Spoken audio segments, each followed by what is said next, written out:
Oi, olá, boa noite. Tudo bem? Hã?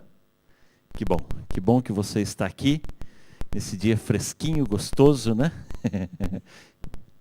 É assim mesmo, alguém me falou assim, pastor, tá estranho esse dia, se bem que outubro não é normal fazer calor igual fez esse dia. Eu falei, então não reclama do frio de hoje, agradeço pelo calor dessas 2 semanas aqui. Então assim, é muito bom. Não tem jeito, o ser humano está sempre reclamando, né? Se está sol a gente reclama, se chove a gente reclama, se está frio a gente reclama. Hoje ainda estava comentando com o pastor André, eu vi uma das meninas reclamando do iOS 7, do sistema operacional, porque não acha nada, é tudo diferente. Eu falei, interessante, né? Se eles não lançam nenhuma modernização, todo mundo reclama porque fica naquela tudo igual, ninguém lança nada novo, aí quando lançam um sistema novo, aí reclama porque está tudo diferente, não acha mais nada. Ou seja, a gente vai reclamar de qualquer jeito. Por isso que quanto mais eu conheço o ser humano, mais eu admiro a paciência que Deus tem comigo. Porque eu sou do mesmo jeito, eu sou humano como todo mundo. Mas é um privilégio a gente poder estar juntos, pedidos de oração estão aqui, aqueles que foram entregues para mim. Eu e o pastor André temos orado, eu tenho intercedido durante o dia inteiro, ou seja, o que a gente estiver fazendo, tem orado por isso daqui, pelos outros que têm sido colocados na caixa. Então, se você levou ontem, não esqueça de deixar na caixa. Se você esqueceu de trazer hoje, ora por ele hoje, amanhã você traz. E se você trouxe ou não trouxe, está sem pedido para orar, pega lá na caixa e vamos continuar orando uns pelos outros, porque isso é muito bom. Hoje a gente gastou um tempinho finalizando a separação do material para o domingo, para o nosso encontro ali em Ologongo. E pela graça do Senhor, teremos um dia muito gostoso ali também. De fato, a semana tem passado muito rápido. Como diz no interior do meu estado de São Paulo, o tempo voa. E a gente fica impressionado, né, como passa rápido. Nossa penúltima noite, amanhã a gente está indo para a última noite da nossa semana. Como nós vamos ter a Santa Ceia sábado de manhã, antes da mensagem, o sermão da ceia vai ser amanhã à noite. Tá bom? Então a mensagem de amanhã é a mensagem da ceia, é o que vai preparar o nosso coração para a ceia. Então você vem no sábado de manhã tranquilo para participar dela. Eu só quero fazer abrir um parênteses aqui para dizer o seguinte. De vez em quando alguém pergunta, eu vejo alguém assim meio preocupado, eu não sei se eu vou tomar a ceia, se eu não vou tomar, eu não sei se eu posso, se eu não posso. E eu só quero dar uma explicação para você. Quem é que deve tomar a Santa Ceia? Só quem tem pecado. A ceia é para lavar os pecados. É aceitar Cristo como seu Salvador e lavar os seus pecados. Você não tem pecado nenhum, não precisa tomar. Não é proibido, mas não precisa.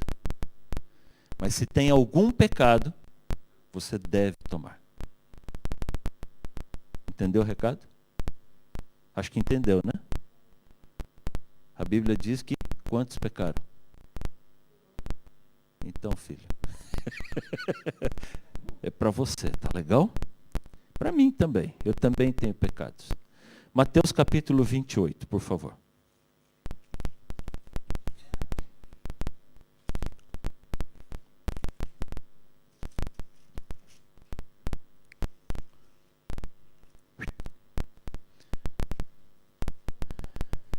Mateus capítulo 28.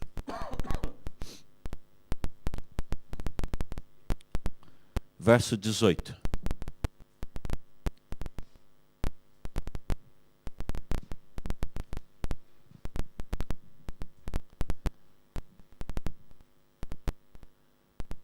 Deu certo a transmissão? Estamos online? Oi, você em casa, tudo bem? Seja bem-vindo aqui com a gente. Muito obrigado por você estar conosco também. Você também, pegue sua Bíblia, por favor, e abra Mateus capítulo 28, verso 18.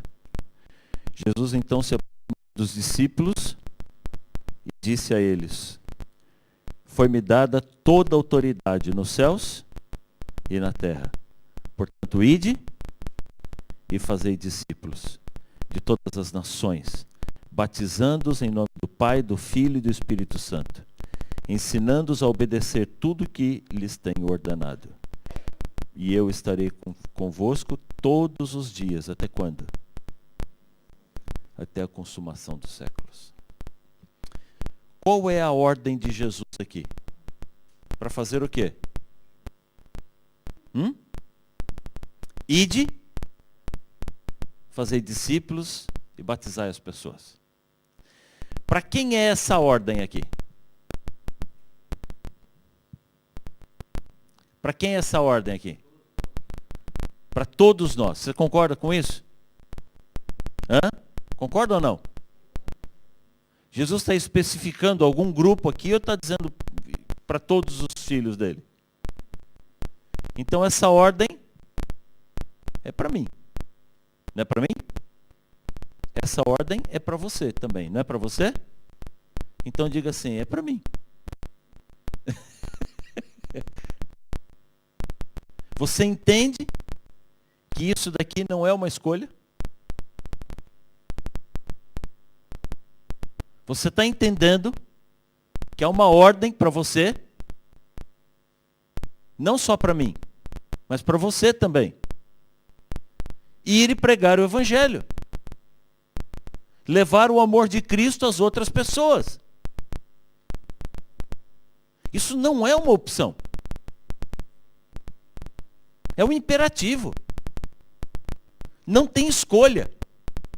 Ele não disse assim, filho, tenta fazer. Filho, pensa bem, avalia na sua vida. Ele simplesmente olhou e disse assim, vão. Vão e façam discípulos. Se eu lembrar o que ele falou um pouquinho antes, lá em Mateus capítulo 24, ele diz que esse evangelho será pregado em que lugar da terra? Em todo o mundo. Quem é que vai pregar? Quem é que vai pregar em todo o mundo? Essa não é uma responsabilidade da igreja.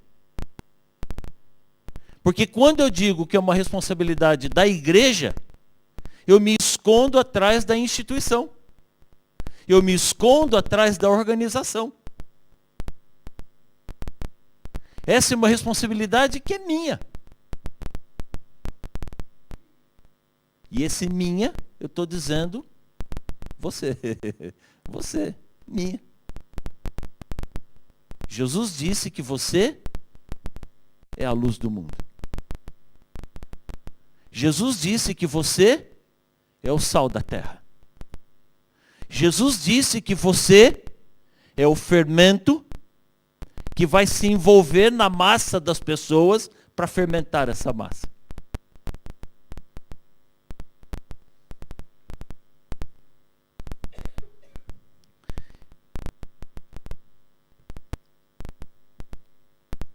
Essa semana eu falei sobre o chamado que Deus fez para mim. Há duas coisas que eu gostaria de destacar sobre isso daqui. Eu mencionei alguma coisa ontem no início do programa. Nem todo mundo é chamado para ser pastor. Eu não sei exatamente qual é ou tudo que está envolvido num chamado. Eu sei que tem muita gente que gostaria de ser pastor e não foi chamado para isso.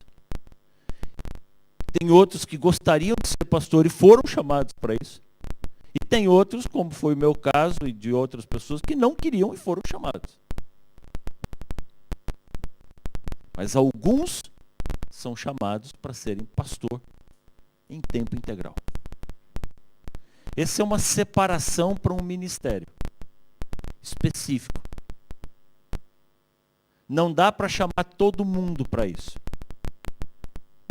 Não existe uma igreja só de pastores.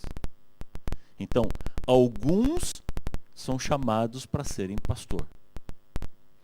Outros são chamados para servir a Deus em tempo integral em outras áreas da igreja que não o ministério.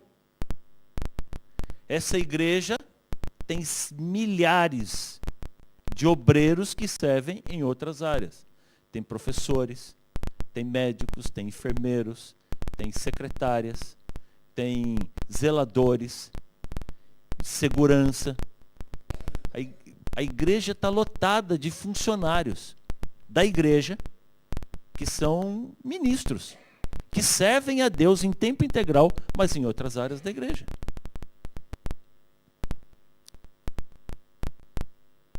Quando eu estava lá na igreja do IAN, outro dia eu chamei o Carlinhos lá na frente. Carlinhos é um menino, um menino não, ele já tem uns 35, quase 40 anos de idade, eu não sei a idade dele. Mas ele é miudinho, pequenininho assim, bem pequenininho. Ele é o zelador da igreja do IAN. Eu fui lá durante a semana e ele estava lá limpando o chão, arrumando. Imagina, uma igreja para 2.000 pessoas. Ele trabalha full time, 8 horas por dia, para manter aquela igreja mais ou menos em ordem. Tem as salas, o departamento infantil, os banheiros, tudo lá é muito grande. E um dia eu chamei o Carlinhos e disse assim: Carlinhos, vem aqui um pouquinho, por favor. E ele vem, ele é muito simples, é dali do interior da Bahia mesmo, bem simples. Pastor, pois não, pastor. Eu falei: Carlinhos, vem cá. Deixa eu perguntar uma coisa para você, filho. Qual trabalho é mais importante, o meu ou o seu? Aí ficou olhando assim, ele não sabia onde eu queria chegar com essa ladainha, né? Com essa história aqui, falando, né? Ele ficou olhando, eu falei: filho, eu queria que você entendesse isso daqui. Qual trabalho é mais importante diante de Deus, o meu ou o seu? Os dois são muito importantes. Um trabalho depende do outro. Eu chego aqui para pregar o evangelho, as pessoas vêm, a igreja precisa estar em ordem. Eu dependo do seu trabalho. Por outro lado, se não tiver o meu trabalho também, não adianta você limpar a igreja e não ter ninguém para usar. Nós estamos para as pessoas que vêm aqui à frente, que pregam, que cantam. Mas na pessoa e que não aparecem. Outras pessoas, alguns são chamados para serem pastores, tempo integral. Outros são chamados para servir a igreja de Deus, a Deus, em tempo integral em outras áreas da igreja. Mas existem outras pessoas que são chamadas para servir a Deus em outros lugares onde a igreja não alcança. Você entendeu a influência que você exerce no seu local de trabalho? As casas que você limpa, a empresa onde você trabalha, as crianças que você cuida, a escola onde você leciona.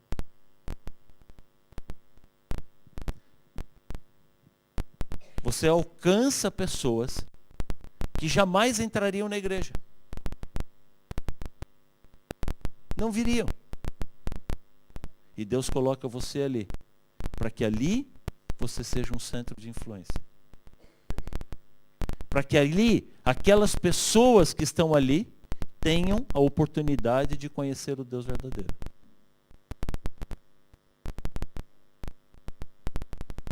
Então agora vem a segunda realidade. A primeira é que nem todos são chamados para ser pastor. A segunda é de que todos nós somos chamados para servir a Deus.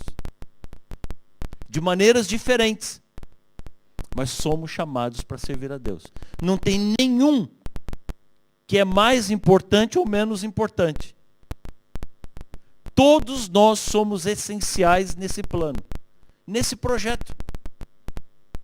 Mas somos chamados e você precisa ter essa visão. Nós não estamos aqui por acaso. Essa igreja não existe só para você sentar aqui e ficar assistindo sermão e ouvindo música legal. Essa igreja existe para influenciar a vida de milhares de pessoas que vivem aqui em toda essa grande região de Sydney. E isso é feito pelo meu intermédio, por intermédio do pastor André e por intermédio de cada um de vocês que estão aqui. Nós somos chamados por Deus. E por que somos chamados por Deus?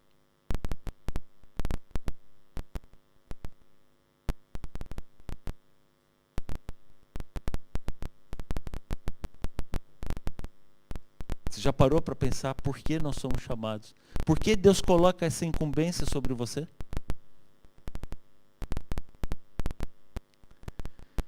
Por isso que eu disse para você que o verso áureo da minha vida é 1 João capítulo 4, verso 8. Isso aqui explica tudo o que acontece para mim.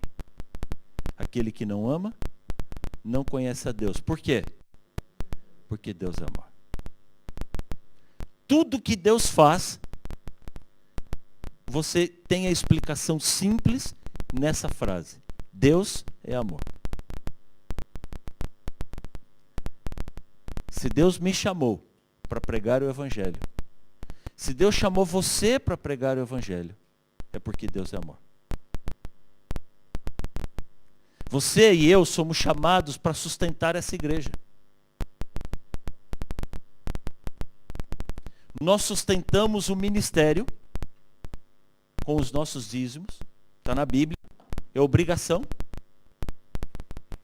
Eu recebo do dízimo, pastor André recebe do dízimo, não do seu. E deixa eu abrir um parênteses muito carinhoso para você aqui. Nunca olhe para o seu pastor como sendo o empregador dele.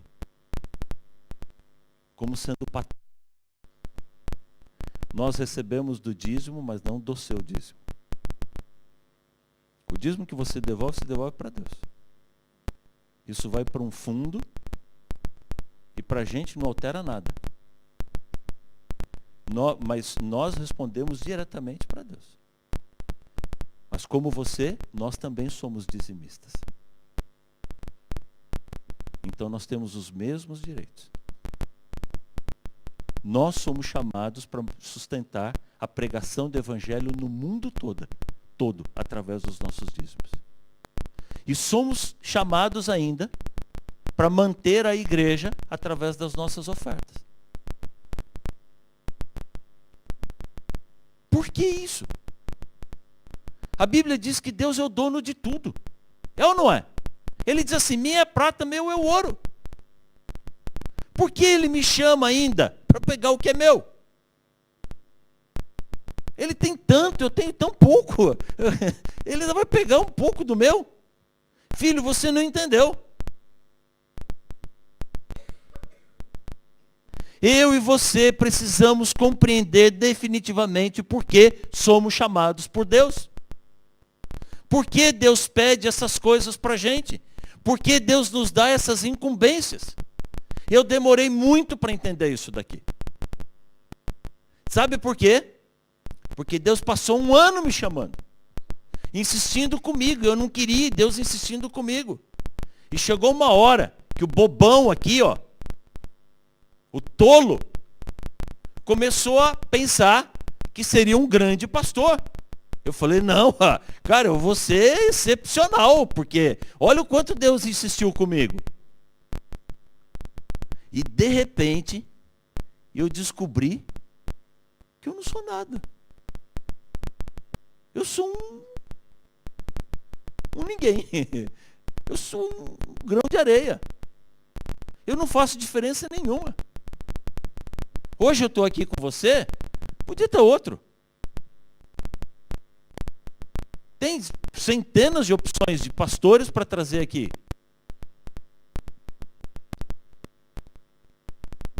Aliás, a igreja seria melhor se eu não fosse pastor da igreja. Eu não sou perfeito. Você me vê aqui, legal, semana de oração. Puxa, A semana de oração é uma delícia. A gente quando faz semana de oração, né, pastor André? Você vai, você não tem compromisso nenhum com a igreja é dele, ó. Se ele tem que dar alguma dor, é ele que dá. Se ele tem que lavar roupa suja, é ele que lava. Eu venho aqui, pego os meus melhores sermões, prego. Esse não é o Paulo Bravo.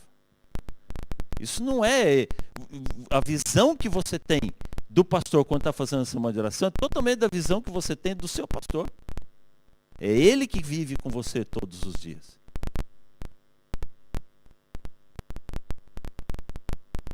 Deus nunca precisou de mim. Aliás, sabe o que eu descobri outro dia desses? Que pedra prega melhor do que eu. A Bíblia diz que se eu não pregar, o que vai acontecer? As pedras falarão. Fala sério. Se tivesse anunciado aqui que ia ter um monte de pedra pregando, você acha que ia ter mais gente ou menos gente aqui dentro da igreja hoje? ia vir gente de tudo que era lugar para ver pedra falando. Você sabe o que é para um pastor descobrir que pedra prega melhor do que ele? Isso é terrível. Por que Deus me chamou? Por que Deus chama você? Porque eu preciso de Deus.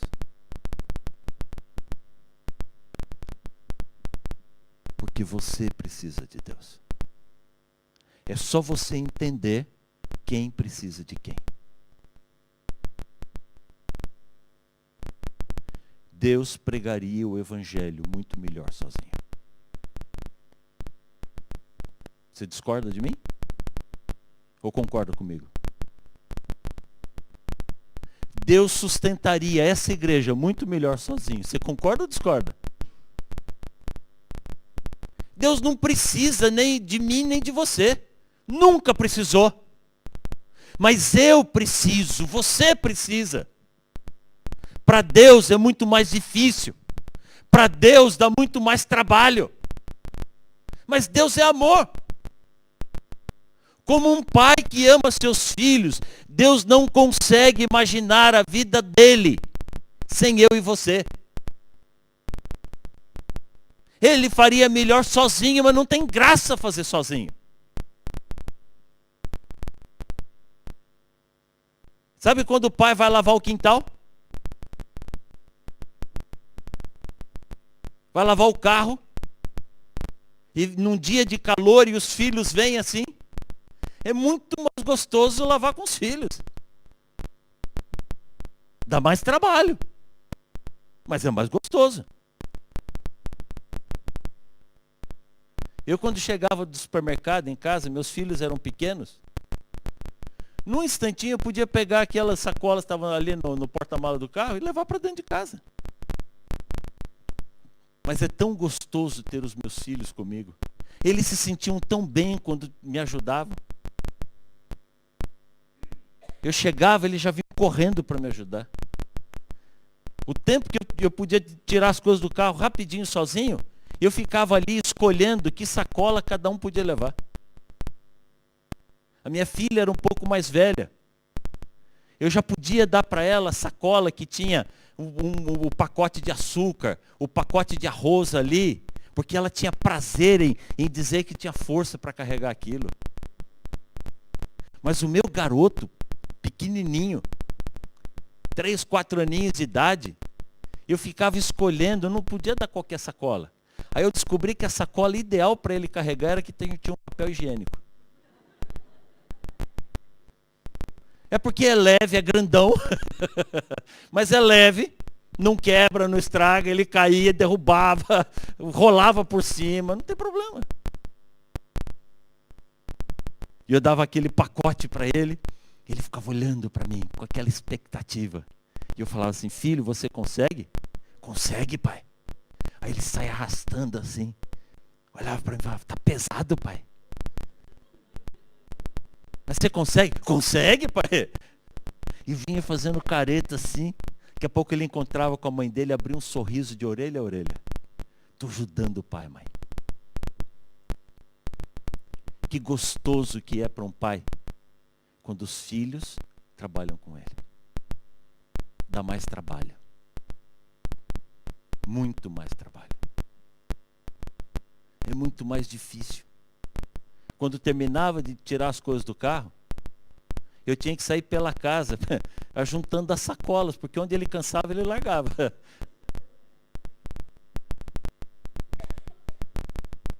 Mas ele passava o dia inteiro olhando para mim e sorrindo, esperando que eu dissesse: filho, muito obrigado. Você me ajudou bastante.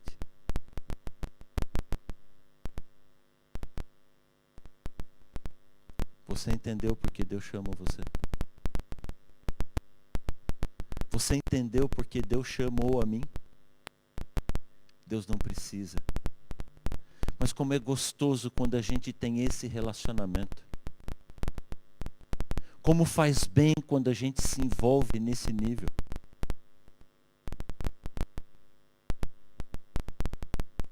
Nós somos muito fracos. E se a gente ficar paradinho, sentadinho, a gente vai apodrecer. E Deus não quer isso.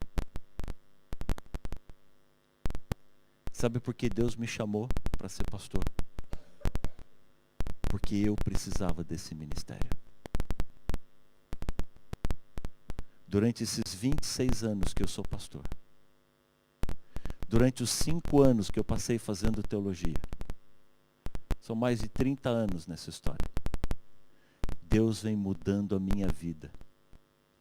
Deus vem mudando o meu coração. Eu vou me tornando semelhante a Ele. Deus está me salvando. Uma semana de oração dessa daqui não é para você, é para mim. Deus fala comigo, Deus fala para mim. Eu termino um sermão desse daqui, vou deitar à noite, eu percebo que Deus falou comigo. E essa é a delícia. Enquanto Deus prega para mim, enquanto Deus salva a minha vida, Deus ainda usa esse vaso quebrado, podre, estragado, como instrumento de salvação para a vida de outras pessoas. Isso é maravilhoso. Isso é espetacular.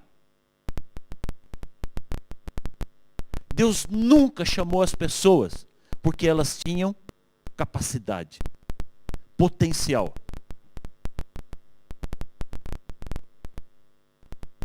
A visão que Deus tem da vida é completamente diferente da visão que nós temos. A gente vive num mundo empresarial. Quanto vale um funcionário na empresa? O que é que determina o salário de um funcionário? A capacidade dele de produzir e dar lucro para a igreja. Deus não enxerga assim. Deus vai num sentido completamente diferente.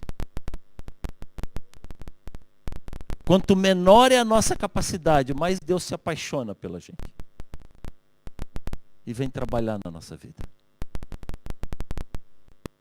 É simples. Pega os personagens da Bíblia. Olha para Abraão. Olha para Gideão. Olha para Davi. Olha para Jeremias, para Ezequiel, para Pedro, para João. O que é que todos esses personagens têm em comum? Grandes heróis da Bíblia. Mas o que é que todos eles têm em comum? Todos eram fracos de caráter. Podres de defeito. Davi, um pilantra, mulherengo, que mandou matar o marido para ficar com a mulher. Gideão, um Zé Galinha. Conhece a expressão Zé Galinha? Morria de medo. O joelho dele tremia, batia um no outro, de medo. João, o discípulo amado, era filho do trovão. Pode pegar qualquer um. Abraão, o pai da fé. A história de Abraão é linda. Você quer ver? Dá uma olhadinha lá em Gênesis capítulo 12, por favor.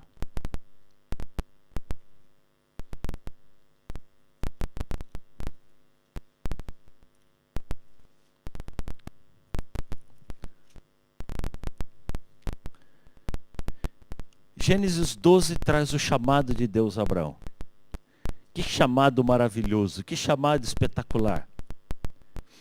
Então o Senhor disse a Abraão, saia da tua terra, do meio dos seus parentes, da casa do seu pai, e vai para a terra que eu lhe mostrarei. Eu farei de você um grande povo, e o abençoarei, e tornarei famoso o seu nome, e você será uma bênção. Abençoarei os que te abençoarem, amaldiçoarei os que te amaldiçoarem, e por meio de você, todos os povos da terra serão abençoados. Que chamado. Qual foi o chamado de Deus para Abraão? Abraão, você mora em Ur dos Caldeus. Sabe o que era a cidade de Ur? Era a cidade mais moderna daquela época. Uma cidade comparada nos dias de hoje à cidade de Sydney. Uma tremenda de uma infraestrutura. Você já parou para pensar que as casas aqui de Sydney não têm caixa d'água? Eu não sei se em Portugal as casas têm caixa d'água. Aquela caixa que reserva água em cima. No Brasil, todas as casas têm caixa de água.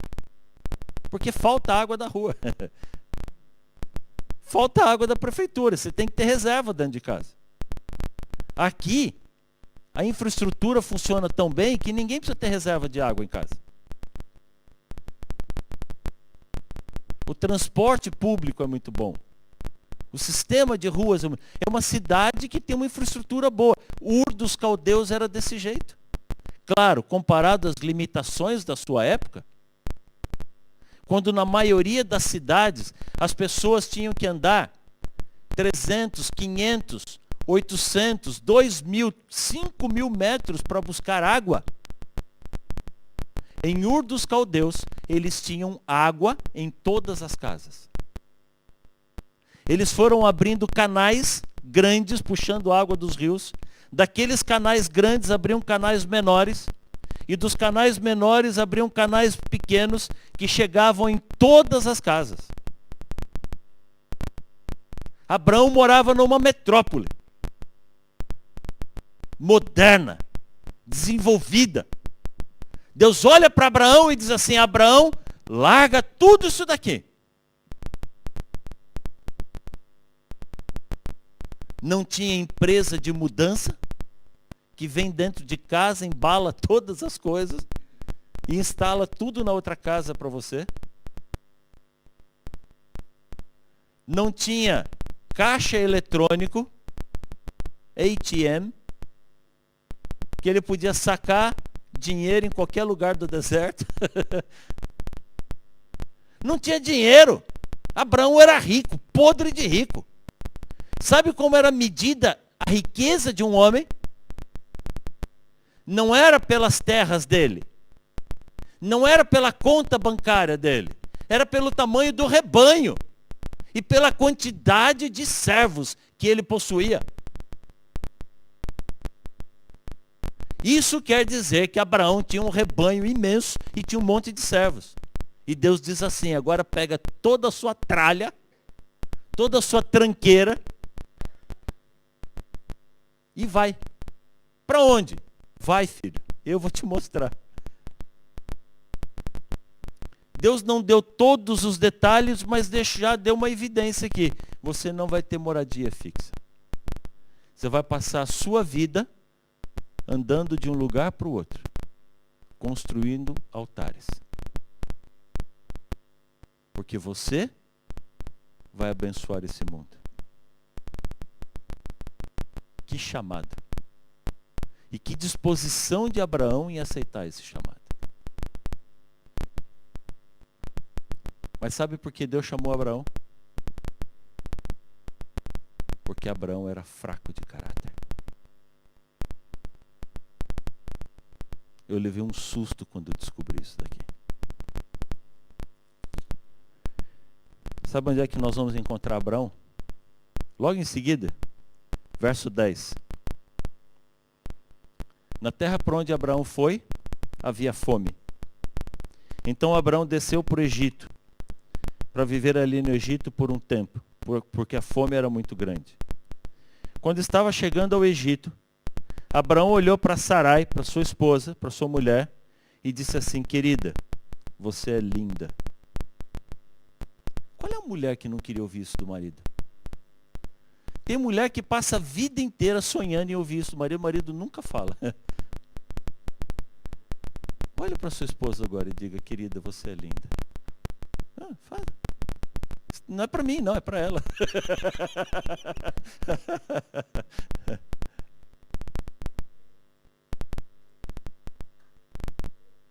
Abraão disse assim: querida, você é linda. É tão linda que vão me matar para ficar com você. Então não diga para ninguém que você é minha esposa. Eu vou te apresentar como sendo minha irmã. Isso não era bem uma mentira. Eles eram irmãos, por parte de pai. Eram meio-irmãos. Hoje seria muito estranho, né? Dois irmãos serem marido e mulher. Naquela época, não era normal, mas também não era tão absurdo. Eles eram irmãos por parte de pai, mas naquele momento, eles eram marido e mulher. Apresentar como irmã, embora não fosse uma mentira, também não era uma verdade. Muito cuidado com meias verdades. Geralmente, uma meia verdade é uma mentira inteira. Abraão se escondeu num pedaço de verdade para ocultar um assunto que era muito sério.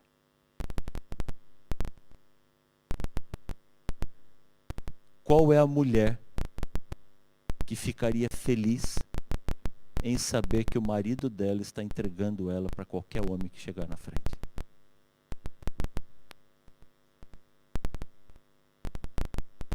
Quando Abraão decidiu que apresentaria sua esposa como sua irmã, ele sabia que estava fazendo isso porque outros homens desejariam a esposa dele. E se era irmã, ele tinha que entregar. De fato, eu entendo que Sarai era muito bonita.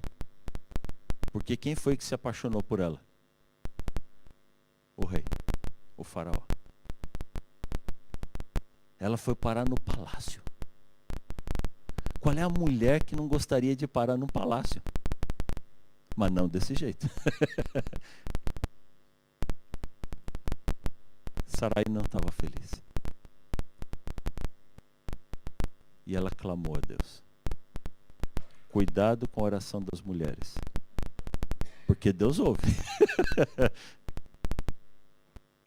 E Deus mandou uma praga no Egito para libertar Sarai. Porque o frouxo do marido dela. Entende que é frouxo? Que não é apertado. Que não sabe resolver as coisas. Que não faz nada. O mole, o molenga do marido dela, não tinha coragem de defender sua esposa. Esse é Abraão. Você entendeu quem é Abraão? Aí você olha o resumo. Olha só os títulos aqui, olha.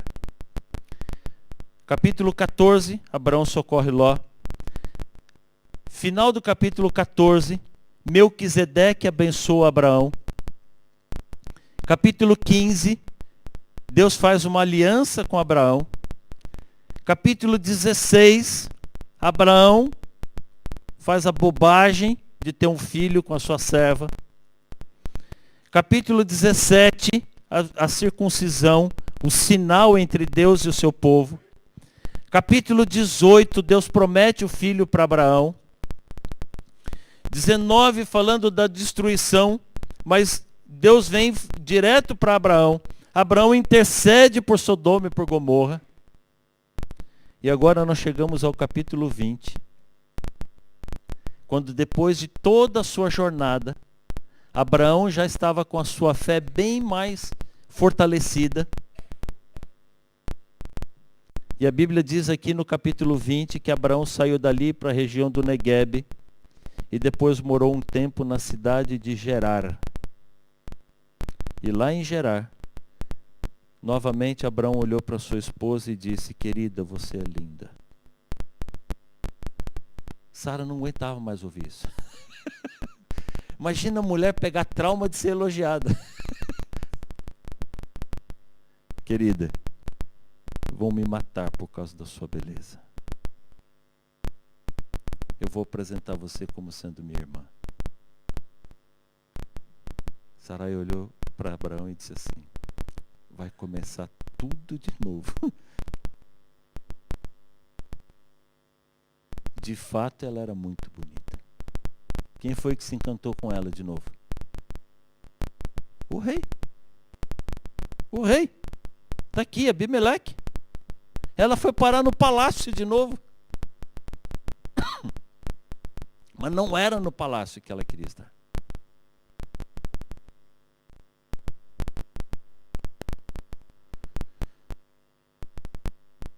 Você entendeu o caráter de Abraão? Você entendeu as limitações de Abraão? E finalmente, depois, capítulo 21, nasceu Isaac. Capítulo 22.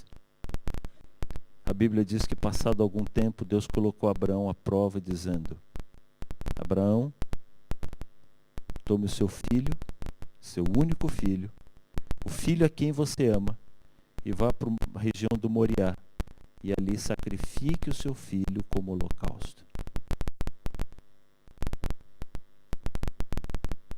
Você teria coragem de levantar o punhal contra o seu filho? Sim ou não? Essa é a história mais absurda para mim de toda a Bíblia. É o único momento de toda a história que Deus clama por um sacrifício humano.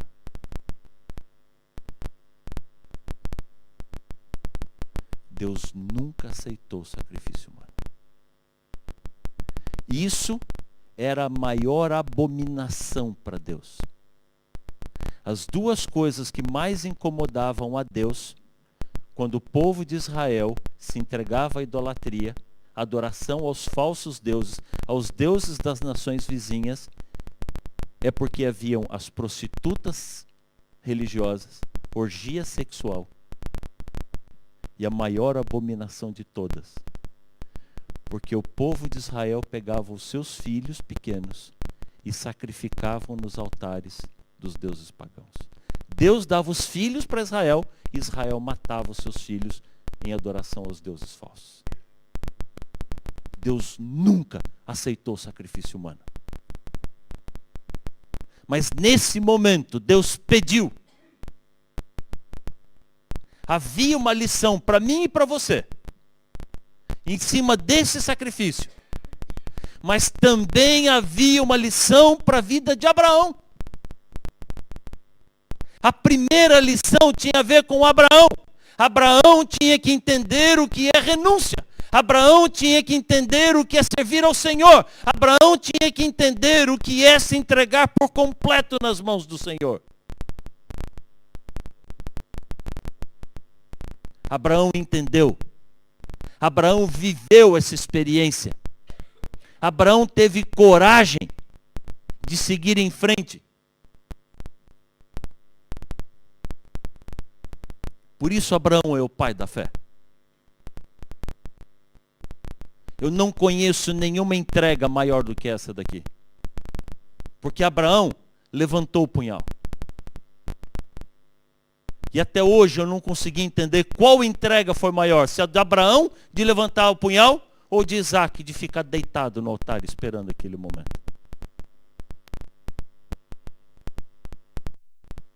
Mas Deus segurou a mão. Chega, Abraão. Chega, Abraão. Deixa eu fazer uma pergunta para você. Se Deus tivesse feito esse pedido para Abraão, lá no início, Abraão teria atendido? Sim ou não?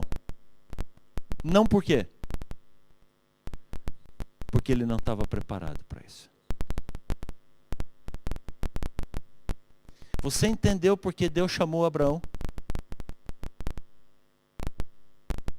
Porque havia uma obra que Deus precisava desenvolver na vida de Abraão. Havia um processo de conversão, de transformação no caráter de Abraão. Mas enquanto Deus salvava Abraão, Deus usava Abraão para construir altares pelo mundo todo e salvar o mundo.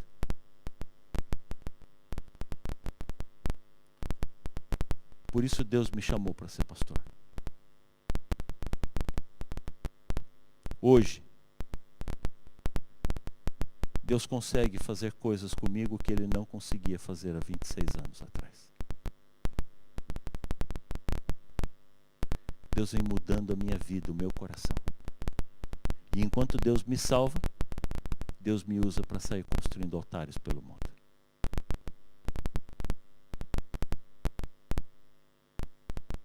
Você entendeu por que você foi chamado por Deus? Você entendeu por que você é a luz do mundo? Por que você é o sal da terra?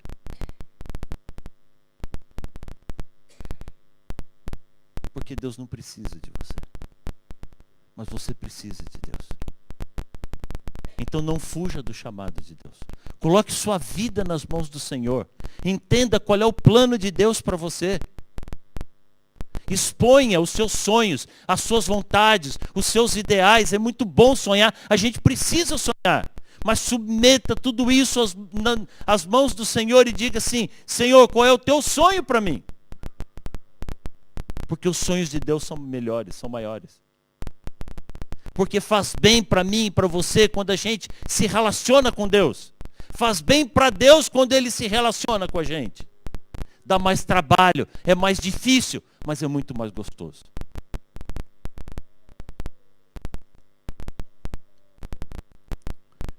Uma vez eu fiz um projeto com os índios Carajás. Aliás, Deus me deu o privilégio de desenvolver alguns projetos com os índios Carajás. Várias vezes eu viajei para a Ilha do Bananal. De vez em quando a gente chegava, estava num grupinho um pouco maior, 4, 5 pessoas, a gente alugava um aviãozinho. Aqueles pequenininhos. Uma vez nós passamos uma semana lá na aldeia. E depois de uma semana, quando chegou o dia de viajar de volta para Brasília, 3 horas num aviãozinho, bem pequenininho, a gente se sente como uma banana dentro do liquidificador. Na hora que você está batendo a vitamina, aquilo shake para todos os lados. O avião ele não anda em linha reta. Ele balança para cima e para baixo e assim também. Então você vai balanceando de tudo que é lado ali. Labirintite zero naquele lugar.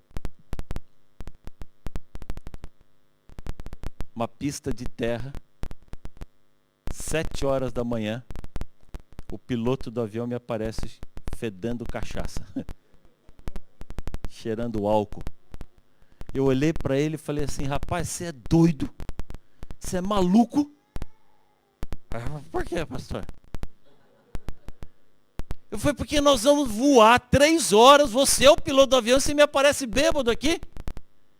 Ixi, pastor, fique tranquilo, porque o GPS não bebe. seu doido, o GPS não bebe, mas também não decola e não pousa o avião. Eu vou até pousar, eu já tô bom, fique tranquilo. E não é que o cara tava bom mesmo? 3 horas depois, na hora de pousar. Que coragem, não tinha escolha, né? Tinha que ir embora. Mas um dos últimos projetos que eu fiz lá com os índios Carajás, nós levamos 450 líderes de jovens e desbravadores para trabalhar durante 10 dias nas aldeias.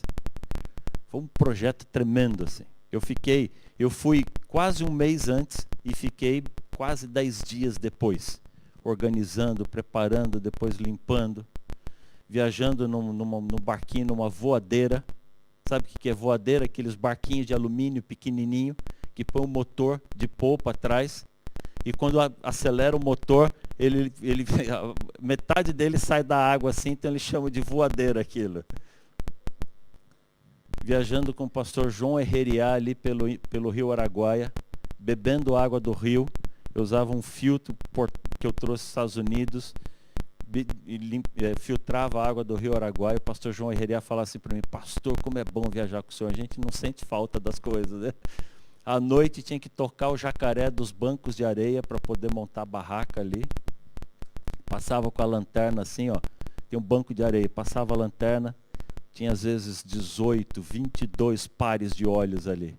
O pastor João falava assim: não, aqui tá muito habitado, vamos procurar outro. Até que a gente achava um banco de areia que tinha uma meia dúzia de jacaré só. Aí ele já ia com a voadeira assim, acelerava, levantava o motor e a voadeira já via por cima da areia, o jacaré ia tudo embora, a gente montava a barraca ali, dormia ali. Quando eu voltei para casa, depois de mais de um mês acampando ali nas margens do Araguaia, eu precisava limpar minha barraca. A barraca estava suja. Não estava suja, estava empoeirada. Meus filhos eram pequenos. Deu um dia com bastante sol, era um domingo, nós estávamos todos em casa. Eu montei a barraca na garagem de casa. Falei para minha esposa, falei: bem, eu vou limpar a barraca com as crianças. Ela falou: tá bom, amor, enquanto isso eu vou fazendo o almoço. E minha esposa estava lá ajeitando as coisas para o almoço. Daqui a pouco ela começa a ver as crianças passando. Com mangueira que fala? Como é que você fala aquela? Mangueira. Com vassoura, com caixa de sabão, com balde. Minha esposa foi lá fora e falou: bem, o que você vai fazer? Eu falei: vou limpar a barraca. Mas a barraca só está com poeira. Pega um pano úmido, passa o pano e limpa a barraca. No instantinho você faz isso. Quando a minha esposa falou isso, o semblante dos meus filhos, o rosto deles desfaleceu. Assim. Acabou com a vida deles. Eu olhei para minha esposa e falei: querida, com 2 crianças em casa, você acha que eu vou no caminho mais fácil? De jeito nenhum, nós vamos no mais difícil. Molecada, abre a água e joga água na barraca. Saiu todo pulando lá e abriu a mangueira e jogou água e sabão em pó e esfregou para tudo que é lado e fez aquela lambuzeira. A gente acho que mais sujou do que limpou a barraca. Brincou, se divertiu, era criança escorregando no chão cheio de sabão ali. Nós fizemos de tudo. O que nós menos fizemos ali foi limpar a barraca. A barraca secou durante o dia. À noite, em vez de dobrar a barraca e guardar, nós puxamos a barraca para a sala de casa, porque eu tinha que dar um prêmio para as crianças, porque elas haviam trabalhado duro com o papai. Então aquela noite nós acampamos em casa. Apagamos todas as luzes da casa, andando com lanterna, falando baixinho para não espantar os bichos da floresta.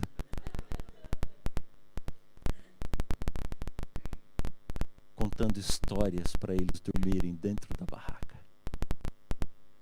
A minha esposa não conseguia entender por que nós passamos 6 anos ajuntando dinheiro para comprar um colchão novo e largamos o colchão vazio no quarto e fomos dormir no chão da barraca. Mas os filhos passaram meses meses, comentando sobre o dia que ajudaram o papai a lavar a barraca.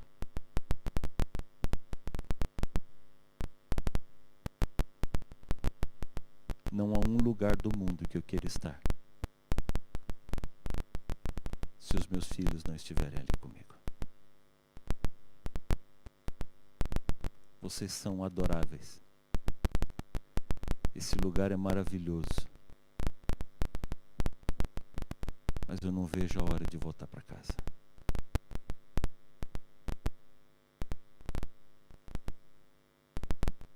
É por isso que Deus não consegue ficar longe de você.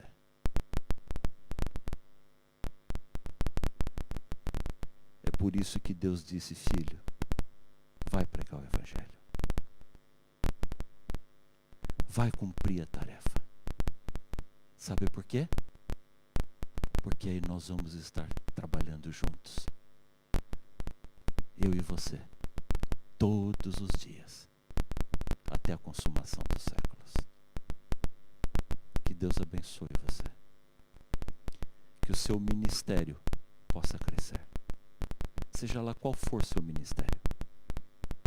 Que o seu ministério possa dar frutos. Para a honra e glória do Senhor. Feche seus olhos e vamos orar a Deus. Querido Deus,